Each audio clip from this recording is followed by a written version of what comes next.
देखिए, ये प्रोजेक्ट तो कई दिनों से मन में खेल रहा था, लेकिन क्या था कि कुछ समय की मर्यादा और कुछ दूसरी भी प्रायोरिटी थी। जैसे अभियान हमने ले लिया था, उसके बाद हमने सोचा कि ये स्वच्छ भारत का अभियान जो अपने माननीय पंत प्रधान मोदी जी का एक ड्रीम प्रोजेक्ट है, सपना है, उसको अपने को साकार करना चाहिए। हम लोग बहुत बार बाहरगाँव जाते, विदेश जाते घूमने को, तो देखते हैं लंदन है, यूके, यूएसए, दुबई है, वहाँ पे इतनी स्वच्छता है। और हमने देखा है कि उसके जो विकास में, उसके जो मतलब देश को विकास करने के लिए अधिकतर योगदान तो हम इंडियन का है। तो हमको ये मेंटालिटी अभी चेंज करनी पड़ेगी कि हम जब भी अपने विदेश से घर में आते हैं तो यहाँ पे ही कचरा कूड़ा फेंकते हैं। तो मेरे को लगता है कि अगर हम लोग सब तरह से आगे है, सिर्फ अपन सप्ताह रखें तो एक दुनिया को अच्छा संदेश पहुँचे। और इसके लिए माननीय प्रधानमंत्री जी खुद झाड़ू लगाकर अपने को संदेश दे रहे हैं, तो अपने को ये तो चीज़ आगे बढ़ानी ही चाहिए। तो जिस तरह से आज आप यहाँ पे स्वच्छता करा रहे हैं, लेकिन सफाई के अलावा अगर हम बात करें, कब तक आप सफाई करेंगे? क्या लोगों को आप मैसेज भी दे रहे हैं इसके साथ कि उन्हें खुद भी स्वच्छता का ध्यान देना होगा? जब तक वो खुद इस सफाई में अपना योगदान नहीं देंगे तब तक ये स्वच्छ नहीं होगा। देखिए, मेरा अनुभव रहा है, मैं जहाँ पे रहता हूँ वो परिसर में बहुत सारी गंदगी फैलती थी, स्पेशली आम के सीज़न में। उनके छिलके और गुठले रोड रोड पे आते थे, करीबन 2 फुट जगह ही छूटती थी आने जाने के लिए, और इतनी बदबू फैलती थी।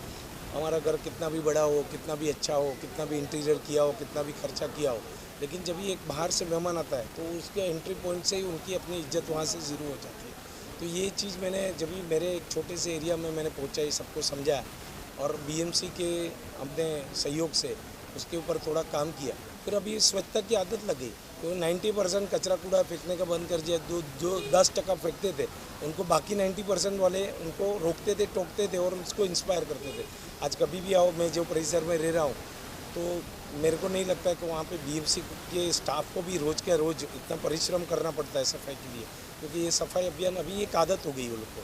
तो ये आदत हो जाएगी तो मेरे को नहीं लगता कि कोई गंदगी करेगा। पीएम मोदी का जो ड्रीम है स्वच्छ भारत का, किस तरह से उनके पदाधिकारी और कार्यकर्ता, आप किस तरह से जुड़ के लगता है कि आप इसमें योगदान को देते हुए उनके इस ड्रीम को पूरा करने का कार्य करेंगे? देखिए, अपने को प्रधानमंत्री आज जो ऐसे मिले जो महान दिव्य आत्मा है, तो मेरे को लगता है जिस तरह से आप देख रहे हो ये जो भीड़ जुटी हुई है, आज बारिश है फिर भी भीड़ जुटी हुई है, हमारे कार्यकर्ता है, हमारे सफाई कर्मचारी का भी 20-20 आदमियों का सहयोग है।